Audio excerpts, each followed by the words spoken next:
أعوذ بالله من الشيطان الرجيم. يا أيها الذين آمنوا اتقوا الله حق تقاته ولا تموتن إلا وأنتم مسلمون. يا أيها الناس اتقوا ربكم الذي خلقكم من نفس واحدة وخلق منها زوجها وبث منهما رجالا كثيرا ونساء فاتقوا الله الذي تساءلون به والأرحام إن الله كان عليكم رقيبا. يا أيها الذين آمنوا اتقوا الله وقولوا قولا سديدا يصلح لكم أعمالكم ويغفر لكم ذنوبكم ومن يطع الله ورسوله فقد فاز فوزا عظيما. أما بعد، فأصدق الحديث كتاب الله، وخير الهدي هدي محمد، وشر الأمور محدثاتها وكل محدثة بدعة وكل بدعة ضلالة وكل ضلالة في النار. به نام جهاندار جان آفرین، به نام جهاندار جان آفرین، حکیمی سخن در زبان آفرین. سپاس و حمد به حق مر خدا را که صنعش در وجود آورد ما را. هر دم از ما صد درود و صد سلام بر رسول و آل و اصحابش تمام. لله ملك السماوات والأرض يخلق من يشاء يسبح لله ما في السماوات وما في الأرض. پروردگارا، زمین با این پهناییش، آسمان با این بیکناریش، همه ملک توست، همه مال توست. خداوندا، ما بندگانت گواهی می‌دهیم که آنچه بین زمین و آسمان است، حکومت، حکمرانی، همه او در دست توست. خداوندا، ما بندگانت گواهی می‌دهیم که حیات ما در دست توست. حیات بخش ما بندگان تو هستی، هلاک ما نیز در دست توست.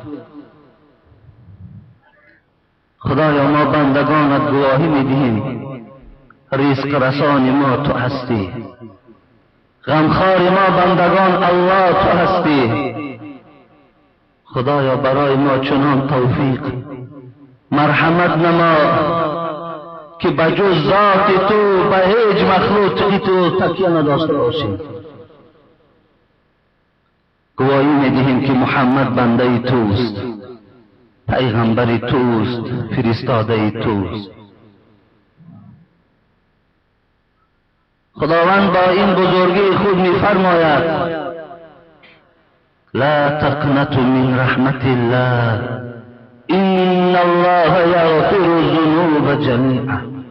بندگان من، اگر شما در حیات خودتان مبادای خطا کردین، لغزش کردین، من که خالق شما هستم، من که آن ذات هستم که هیچ اسلحه و هیچ یراق آزیر زمان و قدرت من برابر شده نمیتواند، من گناههای شما را میبخشم.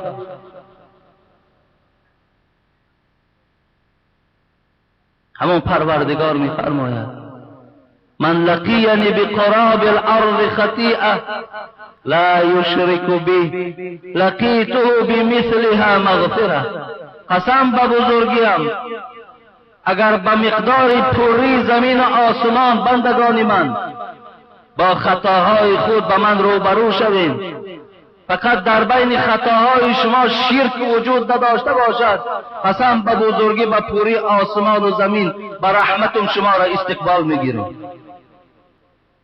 خداوندا ما یک گروه مخلصان ذات تو هستیم، ما اخلاصی به ذات تو داریم، ما در بزرگی تو گواهی میدهیم. خداوندا این عبادت امروزه را از ما بندگانت قبول بگردان. خدایا در هر قدم هایی که به سوی این خانه تو گذاشتیم، در قدم هامان نیکی کتابت بفرما. همه خطاهای ما را خدای مهربان مغفرت بگردان. خداوندا گذشتگان ما را رحمت و مغفرت بگردان. بیماری های ما را خدایا شفای کامل نصیب بگردان. به نزد رحمتش جرمی من و تو نیست مقداری. تغرل میگوید به نزد رحمتش جرمی من و تو نیست مقداری. مشو پاک از گناهگر آرزوی مغفرت داری، که میلی نیست بر آینه بی زنگ صیقل را. خدایا رحمت را بالای بندگانت بفرست. خدایا همیشه ما بندگانت را در رحمت خودت شامل بگردان. خدایا از غضبت ما بندگانت را دور بگردان. خدایا در دنیا و در آخرت برای ما مهربانی بفرما. خدایا ملک ما را آرام گردان، وطن ما را آباد گردان. خدایا تمام آن بندگانی که امروز برای بهبودی این جامعه ما کوشش کننده هستند، خدایا توفیق و هدایت نصیبشان گردان. آمین یا رب العالمین.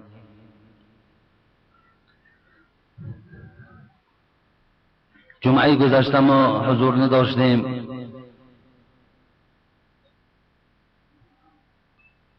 البته از همه مهم برای ما جمعه هست، نماز جمعه هست، عبادت جمعه هست. لیکن گاه وقت ضرورت پیدا می شود که مانع عبادت ما و شما می گردد. و من برای شما وعده داده بودم که جمعه گذشته برای شما درباره چهارم یار پیغمبر خدا حضرت علی رضی الله عنه صحبت میکنم. و امروز الحمدلله و المنه که این ساعت خداوند برای ما و شما فراهم آورد. و اگر خدا خواسته باشد و برای ما و شما مهلت دهد، این ساعت را انشاءالله اطراف خیلی حیات پربرکات این حضرت علی رضی الله عنه میبخشیم.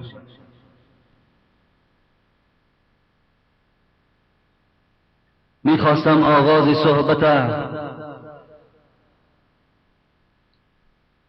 از جوابی که حضرت علی رضی الله عنه به سوال دهنده ها جواب داده بود، آغاز صحبتم را از این جواب خیلی پرمعنی و پرمحتوای حضرت علی آغاز نمایم.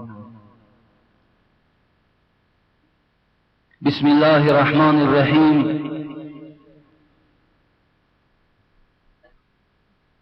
عن ابن عباس رضی الله عنهما حين سئل يا ابن عباس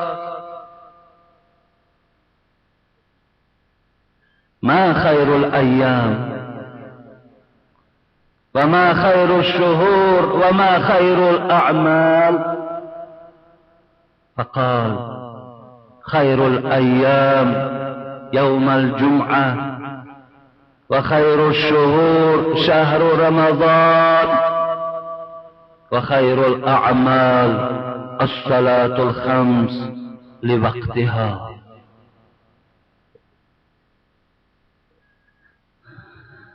عبدالله فرزند عباس بود. عباس این هم عمکی رسول اکرم، هم عمکی عبدالله و عبدالرحمن است. بسیار با حکمت بودند، بسیار عالم بودند. چند نفر سوال کننده نزد حضرت عبدالله آمد و گفت عبدالله خدا تو را رحمت و مغفرت کند، امروز تو پیشوای ما هستی، امروز یکی از دانشمندها و یکی از صلحا و یکی از آدمان خدا ترس و مشهور در بین ما هستی. سوال داریم، میخواهیم با همین سوال ما جواب گردانی تا که ما قانع شویم. با توجه باشیم، شاید این سوالم موضع آید که ما و شما اطراف این صحبت کنیم. شاید کسی ما و شما را هم از این سوالها پرسان کند. از عبدالله پرسیدند برای ما معین کن، یک هفته 7 روز است، از همه روز با برکات، روز با فیض، روز کشایش، روز پراجر در بین 7 روز کدام روز است؟ حضرت عباس با دلیل و با حجت ها که من در دوام صحبت حجت های او را برای شما بیان میکنم گفتند بهترین روز جمعه است. این روزی که شما بنده های با سعادت حضور دارید. این روز من باوری دارم اکثریت شما میپایین کدام وقت این روز تیزتر آید. انا همین روز حضرت عبدالله گفتن بهترین روز در بین هفته است. سوال دهنده وقتی که حجتای حضرت عبدالله را گوش کردند قانع شدند، گفتند شکر از برای پروردگار. دویم سوال با این است بهترین ماه کدام ماه است؟ در یک سال 12 ماه کدام ماه بهترین ماه است؟ ماهای محرم داریم، ماهای سفر داریم، ماهای ربیع الاول، ربیع الثانی، جماد الاول، جماد الثانی، رجب و شعبان و رمضان و شوال و ذوالقعده و ذوالحجه داریم. 12 ماه داریم. ولی بعضی بنده های خدا ماه سفر کن آمده است یا ممکن در آمد، بنده های خدا از ماه سفر می ترسند. بزرگی خدا یک جانب ماندگی از ماه سفر می ترسند. تا اگر این عقیده های ضعیف شما از مینه سر شما دور نشود، باور که شما لذت ایمان و اسلام نمی چشید. حضرت عبدالله گفتند بهترین ماه رمضان است. حجتاش پیشنهاد کرد، سوال دهنده ها قناعت کردند. گفتند سوم سوالی که داریم عبدالله این است بهترین عمل کدام عمل است؟ در اسلام نماز خواندن عمل است، نماز جماعت آمدن عمل است، زکات عمل است، روزه عمل است. کدام عمل بهترین عمل است؟ حضرت عبدالله گفتند الصلاة الخمس لوقتها، 5 وقت نماز ای بنده خدا در وقتش ادا کن، بهترین عمل، محبوبترین عمل در نزد پروردگار است. سوال دهنده ها قانع شدند. می آیم به دوام صحبت که به حضرت علی می رسد. ما جوابا را از حضرت عبدالله شنیدیم. بهترین روز جمعه است، بهترین ماه رمضان است، بهترین عمل 5 وقت نماز در وقتش خواندن است. فماذا على ذلك 3 ایام، ابن حجر عسقلانی میگوید سوال دهنده ها که تشنه علم بودند 3 روز از بین گذشت فبلغ علی رضی الله عنه، نزد علی آمدند گفتند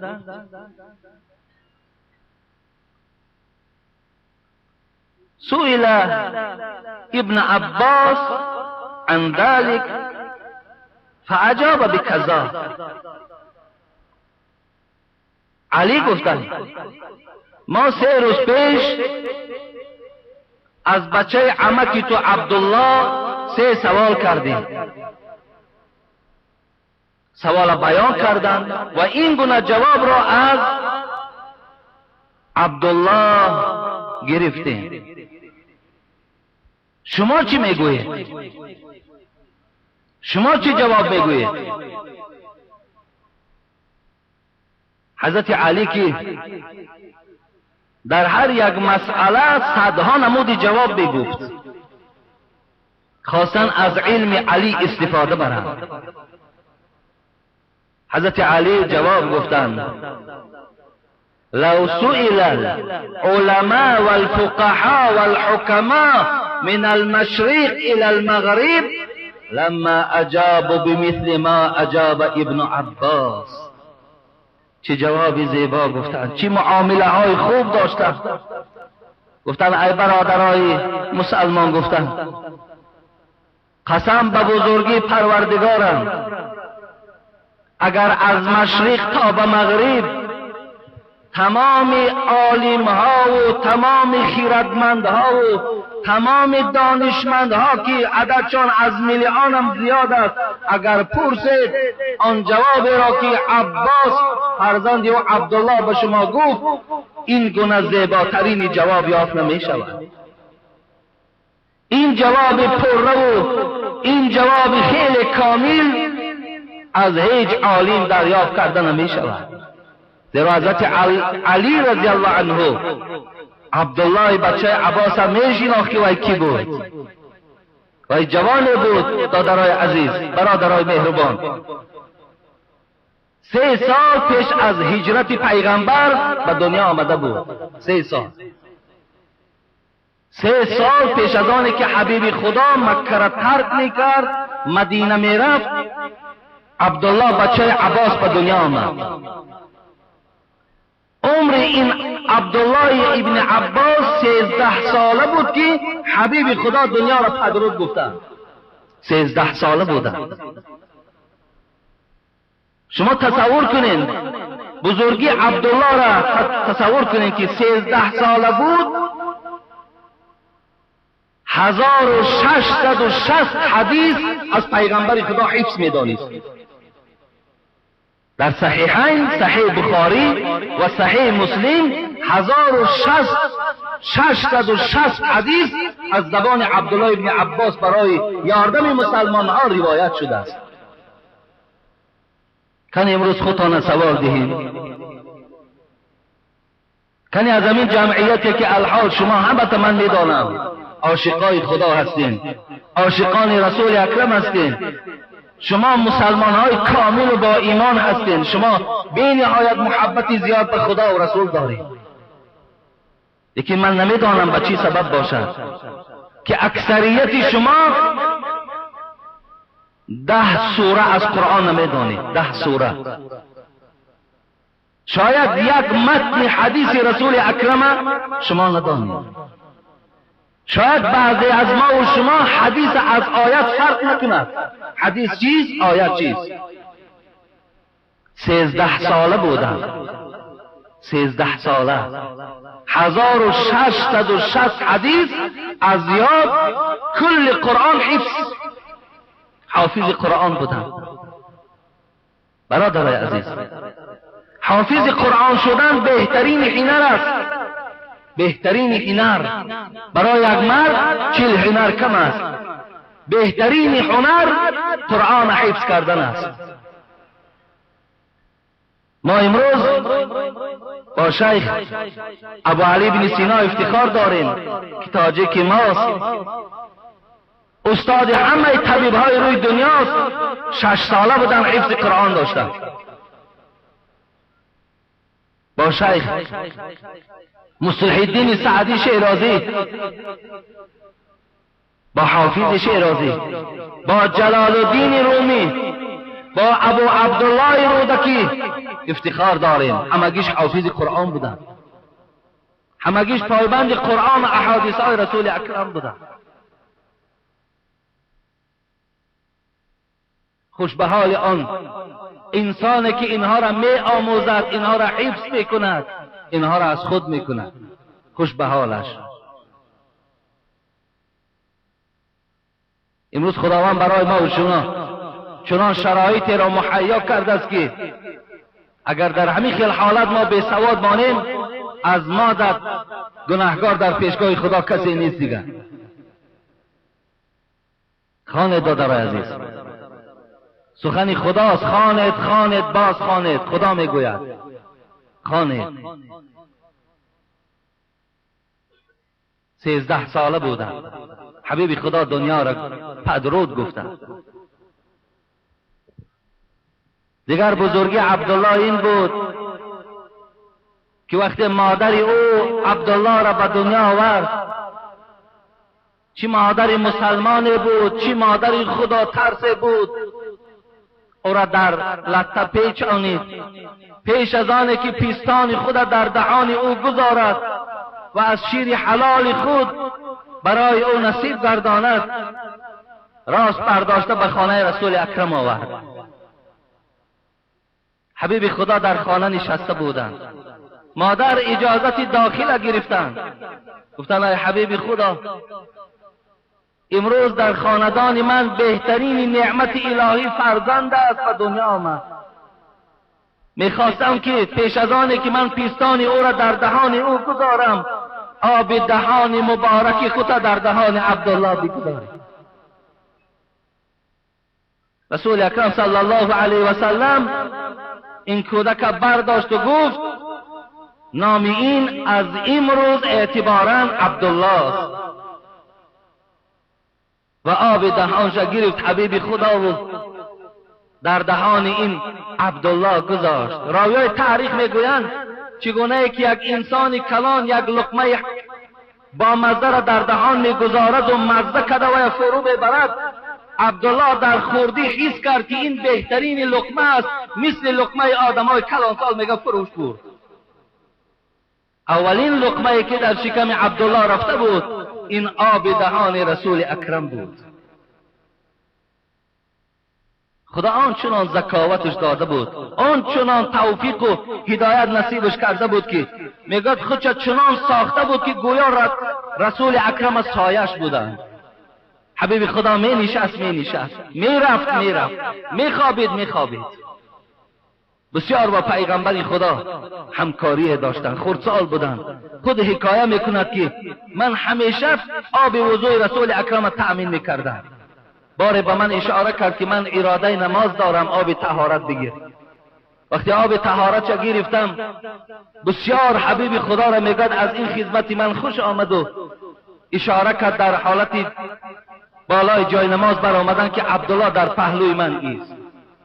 میگد من با سر خود اشاره کردم که نه نمی آیم. نماز خواندیم تمام کردیم. حبیب خدا میگد روی مبارک به سوی من گردانی گو عبدالله من تو را امر کردم که در پهلوی من ایست، چرا سخنی مرا رد کردی؟ عبدالله میگد گفتن حبیب خدا به خدا قسم آنقدر در چشم من تو محترم و بزرگ هستی، آنقدر در نزد من تو مهربانی ها داری که خود من لایق و مناسب پهلوی تو ندیدم. رسول الله میگه دستش برداشت و گفت اللهم فقهه فی الدین. خداوند دعا میکنم که همین عبدالله که در این سین سال خورده اینقدر ذکاوت و اینقدر احترام برای او نصیب گردانیدی، خدایا به او علم، به او حکمت، به او دانشمندی، به او پرهیزکاری را خدایا نصیب گردان. دعای رسول اکرم در حق عبدالله اجابت شده بود. عبدالله ابن ملک میگوید که این عبدالله فرزند عباس در سن 71 سالگی از دنیا گذشته بودند. محمد حنفی خدا رحمتشان کند جنازه ایشان خواندگی بود. میگوید بار همراه همین عبدالله ابن عباس، عبدالله ابن ملیک میگوید سفر داشتیم به طرف مدینه، قریب 400-450 کیلومتر. مقصد اون وقتا این گونه مرکب های ملایم وجود نداشت. عبدالله ابن ملیک میگوید یک مقدار راه میرفتیم، بیگاه میشد، مردم مانده خواب میکردند. عبدالله را میدیدم که تا بروز خستگی را حس نمیکرد، نماز تهجد میخواند. در همین اثنای سفر میگوید یک شب میگوید نزدیک که همون جای نمازش آمدم و گوش انداختم کنی در تسبیحاتش حضرت عبدالله چی میگفته باشد. وقتی تسبیح های او را گوش میکردم آیت قرآن از سوره مبارکه قاف آیت 19 میخواند اعوذ بالله من الشیطان الرجیم و جاءت سکرة الموت بالحق ذلك ما كنت منه تحید. صدق الله العظیم. این آیت میگوید عبدالله ابن ملیک میگوید عبدالله میخواند و خدا قسم مثل کودک میگه تا روز گریه میکرد. این آیت چه آیت بود که عبدالله را در گریه می آورد؟ برای چی میگریست؟ این آیتی هست که خدا میگوید برای فرزند آدم و جاءت سکرة الموت بالحق، وقتی که سکرات مرگ، وقتی مشکلات جان دادن بالای شما می آید، پروردگار میگوید آن حقیقتی که من برای شما گفتم از عذاب راحتی گور، از عذاب راحتی روز قیامت، در حالت سکرات مرگ شما او را به چشم میبینید، او را شما به چشم میبینید. اگر خدا به ما و شما نصیب کرده باشد روز از روزا ما و شما همونها را به چشم میبینید.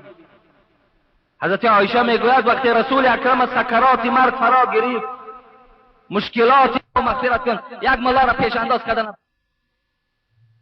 مشکلات مرگ وقتی فراش گرفت در پیشش میگه یک ظرف آب خنک بود. وجود حبیب خدا حرارتی بلند کردند. میگه دستش در پیشانیش میگذاشت و رسول اکرم چی میگو؟ سبحان الله ان للموت سکرات. پاک است پروردگار، این جان دادن اینقدر مشکلات دارد. اللهم اعینی علی سکرات الموت و غمرات الموت. میگه عایشه میگه دعا میکرد حبیب خدا که خدایا این مشکلات و این وزنینی مرگ خدایا از بالای حبیب دور کردن. دعا میکرد انا همون سکرات خداوند زمانی که در ما و شما میارد ما حقیقت میبینیم. اونجا ما و شما عذاب راحت قبر به چشم میبینیم. خداوند برای ما و شما نشان میدهد. عبدالله میگوید اینا میخواند و گریه میکرد که خدایا سکرات مرگ را برای ما آسان گردان. اینا اون عبدالله بود که حضرت علی رضی الله عنه گفت اگر از مشرق تا به مغرب عالم ها را سوال کنید مثل عبدالله جواب نمی آبید. الا این اقول. حضرت علی گفتن میدانین آیا حجت ها برای شما پیشنهاد کرد؟ گفت بله پیشنهاد کرد.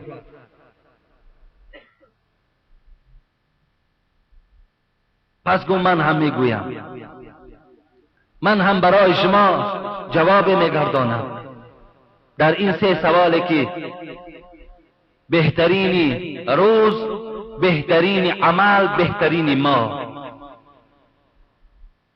انشاءالله قانع شدیم.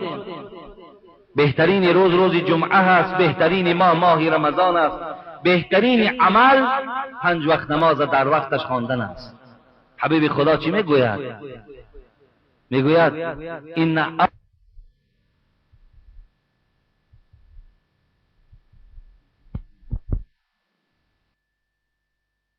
یوم القیامة من عمله صلاته فإن صلحت فقد افلح وانجح وإن فسدت فقد خاب و خسر. اولین چیزی که در روز قیامت خدا از شما میپرسد این نماز است که نماز خوانده یا نخوانده. حبیب خدا گفت اگر از سوال نماز گذشتی فقط افلح و انجح، تو نجات یافتی، تو سربلند شدی. و این فسدت، لیکن اگر از جمله کسانی بودی که نماز نمی خواندی یا می گفتی مسلمانی در دل است، وقتی این گونه اگر در این سوال اگر کوتاهی کردی، حبیب خدا گفت فقط خاب و خسیره، تو زیانکار هستی، تو در جان خود جبر کردی. خدا رحمت کند حضرت علی رضی الله عنه را. چی گفتند؟ گفتند خیر الاعمال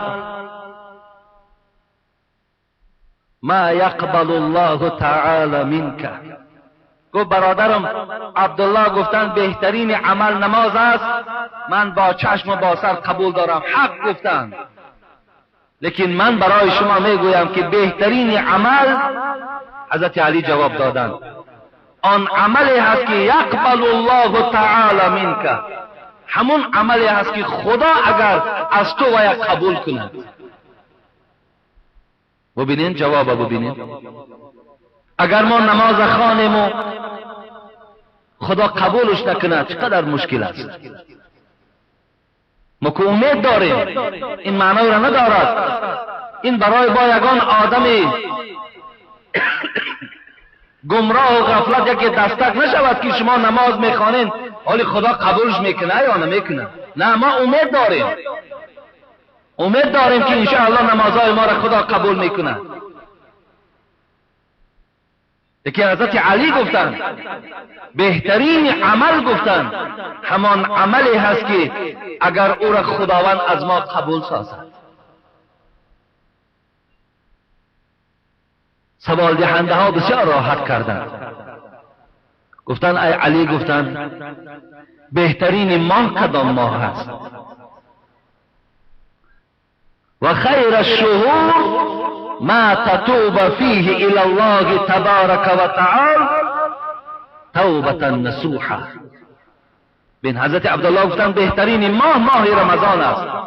حضرت علی هم جواب زیبایی گفتند بهترین ماه همان ماهی است که انسان از تمام کردارهای بد خود پشیمان شود و توبه به سوی خدا کند.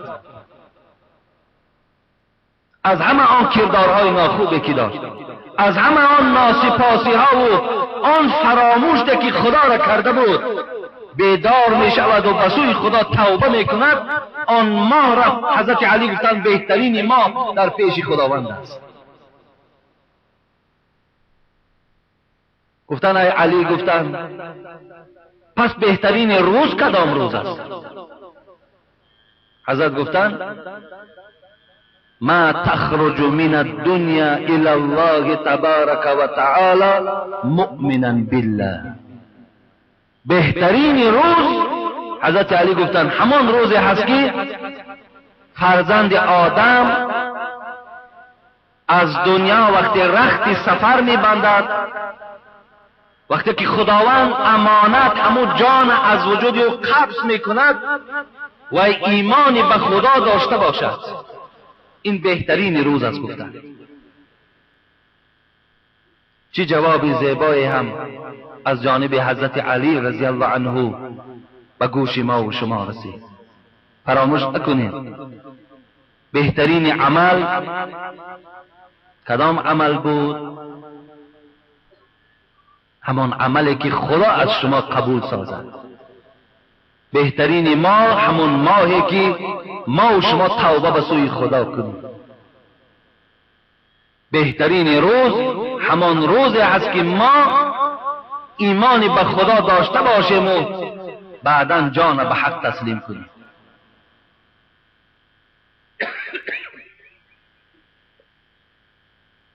نام مبارکش علی بود. علی لقب داشت. حالا امروز ما و شما لقب گذاری میکنیم، لیکن این لقب هایی که شما در یک برادر مسلمان میمانید قسم به نام خدا که در سوره حجرات لقب گذار آدم ظالم میگه خداوند. کسی لقب میگذارد لقبهای بده که در راست آدم مسلمان ما و شما میگذاریم، لقبهای نادرسته که امروز گذاشتن، نامهای حیوانها را میگذاریم، کردارهای بد در یک آدم مسلمان وقتی میگذاریم، این گونه انسانها را خدا در سوره حجرات از جمله ظالمها میگوید.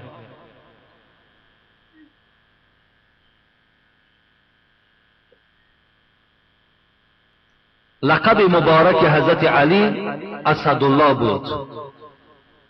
اسدالله در زبان عرب اسد شیر میگن، شیر خدا. اسدالله. دیگر لقبی که حضرت علی داشتند مرتضی بود. مرتضی. دیگر لقبی که حضرت علی داشتند این حیدر بود. لقبهای او اسدالله، مرتضی، حیدر. بازم این در عرب ها باز کنیت است. لقب دیگر چیز است، کنیت دیگر چیز است. کنیت حضرت علی ابوالحسن و ابو تراب بود. برای چه رسول اکرم این لقب ابو تراب به این علی گذاشتند؟ شاید حاضر وقتی ما گنجایش ندهد و جمعه های آینده من این لقب ها را برای چی در حضرت علی گذاشتند برای شما بیان می‌سازم. با حبیب خدا بسیار نزدیک خویشی داشتند. بین بابای رسول اکرم عبدالمطلب 10 زن داشتند. اون وقتا این معین شدگی نبود که یک مرد چند زن داشته باشد. پس بابای رسول اکرم حکایه میکنند که صاحب 10 زن بود، لیکن پدر رسول اکرم عبدالله و پدر حضرت علی ابو طالب از یک مادر بودند. از یک مادر بودند.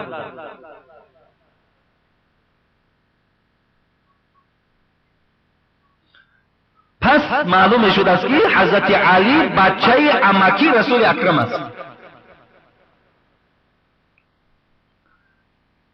پدر علی ابو طالب نام داشت، فرزند عبدالمناف.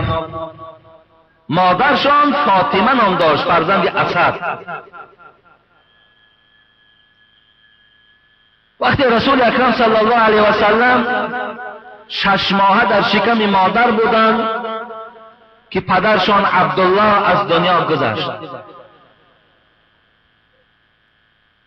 پس آمینه مادرشان در زیر تربیه خود گرفتند. 8 ساله بودند که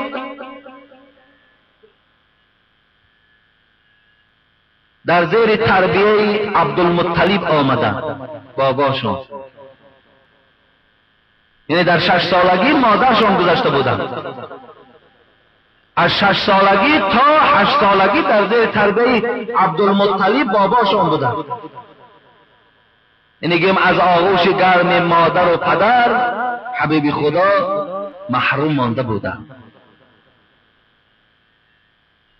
و وجدک یتیما فآوی. خدا میگوید ما تو را یتیم یافتیم و تربیت کردیم. وقتی عبدالمطلب از دنیا گذشت 8 ساله بودند که پدر حضرت علی ابو طالب در تربیه خود محمد را گرفت صلی الله علیه وسلم. کتاب‌ها حکایه میکنند که آنقدر ابو طالب محمد را دوست می‌داشت که خود قسم میخورد که فرزندهای خودم را مثل محمد دوست نمی‌داشتم. آنقدر رسول اکرم دوست می‌داشت پدر حضرت علی ابو طالب. میگوید همیشه در پهلوی من چی شب و چی روز در پهلوی من خواب بود. کجایی که سفر میرفتم حتمی محمد را همراه خود میبردم. در تاریخ میگه که بار 12 ساله شد حبیب خدا که ابو طالب هر سال یک بار طرف شام نیت تجارت میکردن. وقتی از خانه بیرون شد و با محمد پناه به خدا کرد که محمد من به سفر تجارت میروم، تا بازگشت فرزند عزیز از خانه بیرون نشد. میگوید چشمهای رسول اکرم یکی من حلقه آب فرو گرفت و حبیب خدا میگوید در گریه در آمد که ابو طالب من یک لحظه از تو دور بودن به طاقت ندارم، مرا همراه خود به سفر بر. پدر حضرت علی ابو طالب میگوید دیگر طاقت گریه رسول اکرم نداشت، بچه 12 ساله بود و از دستش گرفت میگوید و به سفر رفتن. و یک منطقه رسیدن از دولت شام که نام او را بوسرا میگویند و یک بلندی کوه میگد با این محمد 12 ساله یک جایه میگد یک کوهی را پایان میشدم که در پایان یک راهب مسیحی، یک گویم که اونها یعنی در یک کنج می نشستند، شیخای همون مسیحی ها از پایان میگوید بسیار ما را نظارت کرد. وقتی ما نزدیک آمدیم این راهب که نام او را جرجیس میگویند، در بعض تاریخ ها بحیرا میگویند، که هیچ وقت میگوید ما دائم به پیش وی میگذشتیم، نه پیش ما میخیست نه ما را استقبال میگرفت. این دفعه میگوید ما را استقبال گرفت، قبول کرد و در بین ما میگوید چیزی را میکاف جستجو میکرد. پرسیدم ای بحیرا چی میکاوی؟ آمد میگوید به نزد محمد رسید و گفت ابو طالب انا همین جوانی که میبینی انا همین سید المرسلین است. این معجزه بود. این خداوند رحمت برای عالمیان میفرستد. این سرور میشود در بالای زمین و اگر باور نکنید کتف راست رسول اکرم میگوید کشاد در قسم پایان شانه و مثل گردی یک سیب یک مهر زدگی بود. این مهر نبوت است بود، این پیغمبر است، این در کتابهای ما خبرش آمدگی است. از کجا فهمیدی تو؟ گفت ابو طالب.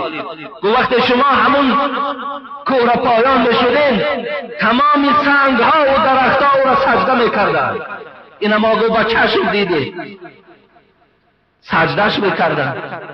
برای همین از شما خواهش دارم که اینش تو به شام نبر که این دشمنش یهودی هاست. در کتاب های ما می آید که اگر تو باید به شام بری شاید وی ضرری ببیند، پس گردان به مکه روانش کن. ابو طالب سخن این راهب قبول کرد و او را از نصف سفر پس گردان گفت خانه را محمد گفت. جلال الدین رومی هم خدا رحمتش کند یک قصه در باب ابو جهل میارد، در باب همین شهادت درخت و شهادت سنگ هایی که به رسول اکرم شهادت میدادند. افسوس که دلهای ابو جهل و ابو لهب خدا آنچنان سخت کرده بود. ختم الله علی قلوبهم و علی سمعهم و علی ابصارهم غشاوه و لهم عذاب علیم. خدا در سوره بقره میگوید بندگان من اگر کسی را هدایت نکنم در چشمهای اونا پرده میزنم که حقیقت را نمیبینند، در گوشهای اونا پرده میزنم که حقیقت را شنیدن نمیخواهند. خدا میگوید ابو جهل و ابو لهب و این ابن مغیره و اینا هم از جمله اونها بودند. جلال الدین رومی در مثنوی خود میآورد این قصه را که سنگها اندر کف بوجهل بود. گفت ای احمد بگو این چیست زود، گر رسولی چیز در دستم نهان، گر خبرداری زیراز آسمان. بوجهل میگوید، ابو جهل در دستش میگوید یک چند دانه سنگچه را میگوید پنهان کرد و در پس پشتش گرفت. گفت اگر تو رسول باشی، اگر تو خبر آسمان داشته باشی، کنی خبر بده در دست من چیست؟ حبیب خدا به این آدم ابله نظر کرد و گفت چون تو خواهی بوجهل در دست چیست؟ گفت چون خواهی بگویی کان چی هاست یا بگوید آن که ما حقیم براست. گفت ابو جهل میخواهی که این من گویم در دست تو چیست یا طرز دیگرش گویم؟ میخواهی که آنچه در دست داری وای گوید که من کیستم؟ میخواهی؟ گفت حبیب خدا گفت میخواهی که من گویم آن چیست یا آنچه در دست داری وای تو را گوید که من کی هستم؟ گفت بوجهل این دوم نادرتر است. گفت آره حق از آن قادرتر است. ابو جهل گفت همین دومش بسیار نادر است. گفت همین دومش میخواهم، مقصد آنچه در دست دارم آنها گویند که تو کی هستی، این نادرتر است. گفت حبیب خدا گفت بوجهل پروردگار از این هم قدرت بلند دارد. گفت از میان مشت او هر پاره سنگ در شهادت گفتن آمد بیدرنگ. لا اله گفت الا الله گفت گوهر احمد رسول الله سوفت. جلال الدین رومی میگوید یکی از بین همین مشتهای ابو جهل سنگها میگوید در سخن آمدن و همگیش لا اله الا الله محمد رسول الله گفتن. همه شهادت دادن که ابو جهل این مرد زیبایی که در پیش تو این سید المرسلین است، این رحمت عالمیان است، این فرستاده پروردگار است. چون شنید از سنگها بوجهل این، جلال الدین رومی میگه وقتی که بوجهل خودش که صدای این سنگها را میشنید، چون شنید از سنگها بوجهل این زد ز خشم سنگها را بر زمین. سنگها را از خشم در زمین زد که شما هم ناحق هستین، شما هم نادرست میگویید. رسول را استونی حنانه بشناخت، ابو جهل آدمی و دشمنی ساخت. یک چیزی به زبان رسول الله را شناخت، ابو جهل نمیشناسد. برای خدا را هدایت نکرده بود. خدا در دل او مهر کفر زدگی بود. او باید رسول اکرم نمیشناخت. او باید دشمنی سرسخت خدا پیغمبر میشد. خدا را نور هدایت مشرف نگردانده بود. ابو طالب حبیب خدا محمد صلی الله علیه و سلم پرورش میکردند. کتاب ها میگوید 40 سال رسول اکرم در زیر پرورش و حمایه ابو طالب قرار داشت. 40 سال. تصور کنید که دوره های پیغمبری رسول اکرم هم ابو طالب حیات بودند. چند سال پیغمبری که دعوای پیغمبری که پیغمبر مان، ابو طالب حیات بودند، زنده بودند. مردم پیش او به خاطر که آبروی ابو طالب بلند بود شکایت می آمدند که پیش این راه بچه عمت بگیر، پیش محمد بگیر، لیکن وای پشتیبانی میکرد، پیش وای گرفتن نمیتوانست. مادر علی فاطمه نام داشت که در خدا رحمت کند سیوطی را در جامع الکبیر خود میارد که وقت مادر علی از دنیا گذشت، رسول اکرم صلی الله علیه و سلم بالای سر مادر علی آمدن نشستند. گفتند خدا تو را رحمت کند، زیرا بعد از مادرم تو بودی. زمانی بود که تو گرسنه میگشتی و ما را سیر میکردی. زمانی بود که ما را جامه میپوشاندی و خودت عریان بودی. زمانی بود که نفس خودت را از خوراک‌های با لذت منع می‌کردی و ما را خوراک‌های با لذت می‌دادی. بالای سر مادر حضرت علی رسول اکرم این سخنها را گفت و فریاد زد اسامه را، فریاد زد ابو ایوب و فریاد زد عمر، فریاد زد دو فرزند اسود رفته قبر این مادر من فاطمه را کنیم. وقتی بلحد رسیدین مرا فریاد زنید. وقتی این دوستای خدا کندن تا لحد آمدن گفتن رسول اکرم ما تا لحد آمدیم. حبیب خدا میگوید، سیوطی میگوید که خودش میگوید لحد فاطمه مادر علی را خودشان به دست خودشان کندن. وقتی تمام کردن خاکها را میگوید از داخل قبر با دستش میپرتافت و در داخل لحد میگوید همتا به پشت دادن رسول اکرم در قبر فاطمه مادر حضرت علی گفتن خداوندا تو هستی آن ذاتی که مرده را زنده میکنی و زنده را هلاک میکنی. تو هستی آن ذاتی که همیشه زنده هستی هرگز نمیمیری. خدایا به سوی تو دعا میکنم که مادر من فاطمه را ببخش. خدایا دعا میکنم که انا همین لحظه که من خوابم این را به باغی از باغهای جنتت مبدل گردان.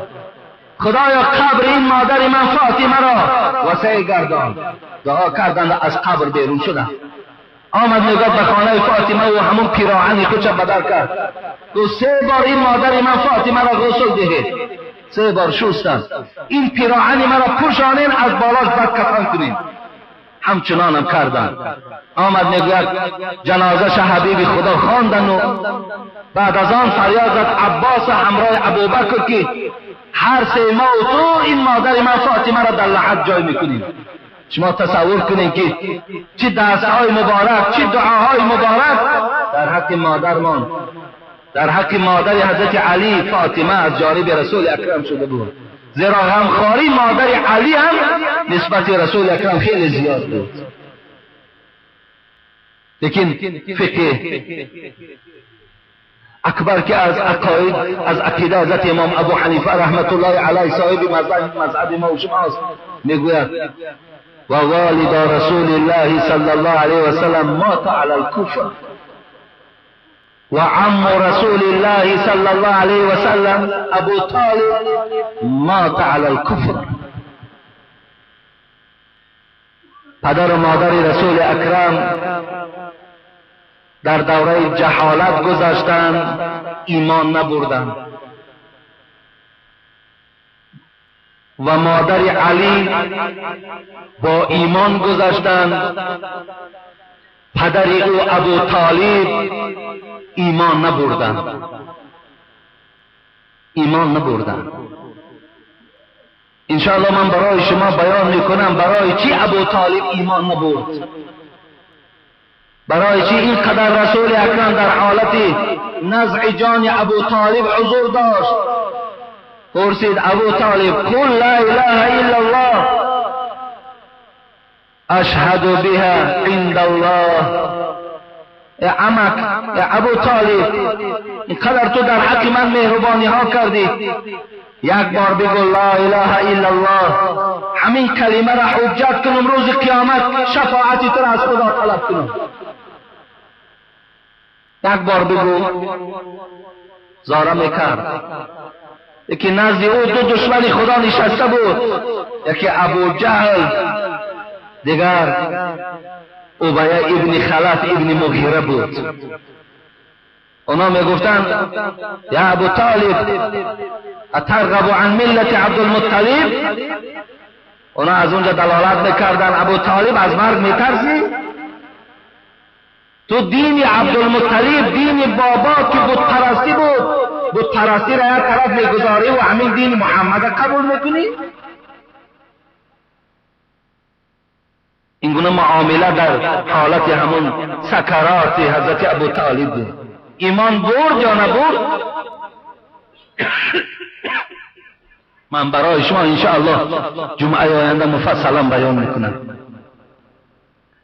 فقط اینقدر میگویم که بسیار غمخواری های پدری حضرت علی و مادر او فاطمه به حبیب خدا بسیار رسیدگی هست. برای آدمای مسلمان حق نیست که در حق آدمانی که مشرک از دنیا گذشتن دعا کنند که خدا آنها را مغفرت کند، زیرا رسول الله را خدا اجازت نداد. در بیهقی و در حاکم و در مسلم میگذرد که عبدالله ابن مسعود میگوید بار با حبیب خدا در کنار یک قبر نشسته بودیم، رسول اکرم آنچنان گریه سخت کرد که من هم گریه کردم. پرسیدم ای رسول اکرم چرا گریه میکنی؟ گفتی قبری که میبینی قبر مادرم آمینه است. استاذنت ربی ان استغفر لامي فلم یأذن لی. از پروردگارم زاره کردم که پروردگارا اجازتم نمیدی که در حق مادرم طلب مغفرت کنم. خداوند گفت نه، گفت در حقش طلب مغفرت نکنم. و استاذنته ان ازور قبرها فاذن لی، رواه مسلم. لیکن اجازت گرفتم که خداوند اجازتم میدی که قبر مادرم هر روز زیارت بیام. گفت اجازت برای زیارت هست لیکن طلب مغفرتش نکن. این از موضوع هر یک آدم مسلمان که آدمی که از دنیا مشرک و بیدین میگذرد در حق امت دعا کردن میتونیم که خدا را رحمت و مغفرت کنه، زیرا الله ما را رخصت نمیدهد، اجازت نمیدهد. خداوند عاقبت همه ما و شما را بخیر کنه. خدای مهربان محبت این چهار یار حبیب خدا را در دل همه ما و شما جایگیر گرداند. خدایا بهترین نعمت هدایت است.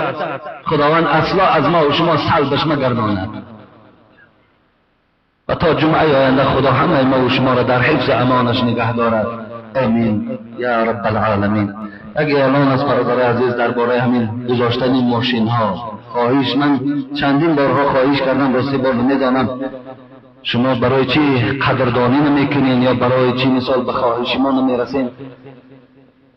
چقدر گپ، چقدر مثال گوییم، سخن شنیدن، چقدر آدم ناراحت کردن از پشت همین ماشین های شماست. به این خاطر باز خواهش میکنم برادر عزیز، در آمدن همین مسجد در همون نزدیکتر همون پلداوشی که میگویم در همون جا یک میدان کلان دارد. خیلی به همون 20 درم یا 50 درم همون آدم اولی ما تا حال نگفتیم همون به پول ماشین شما را نگاه میکنن، همون ها را از راه کنار گیرید، همین راه ها را خالی مانید، راه ها را آنچنان بند میکنید که دیگر ماشین ها گذشته نمیتونند. برای این بسیار برای ما یک آگاهی شد. بسیار گوییم که این برادرها را حتی فریاد زده و مثال محاکمه کردن به خاطر همین ماشین هایی که در اینجا میگذارند. در هر جا کناره مانید برادرای عزیز. خدا همه شما را در حفظ امانش نگه دارد. خدا همه شما را ماشیندار کند. ما ماشیندار بودن شما را طرفدار، همه شما را خدا به دولت کند. یک ماشین صاحب 3-4 ماشین شوید. لیکن هر یک چیزی که من برای شما میرسانم همون اجرا کنید، اون به فایده هم ما هم فایده شما هست. یک برادر از پیست مزار یک مبلغ آورده است اینجا که در حق من دعا کنید. یک برادر دیگر هم اینجا یک مبلغ داده است.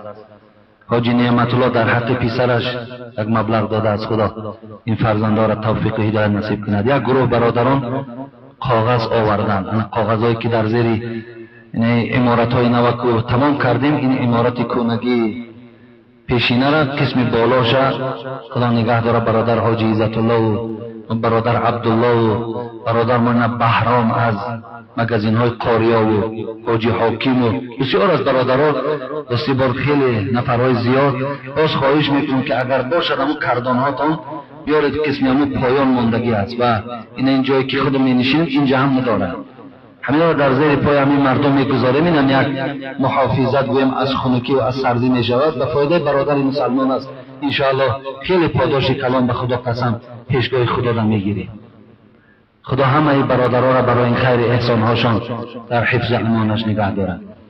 بابای استاد شریف نبیرش بیمار از خدا شفای کامل نصیبش کند. در حق بابای پیرحمد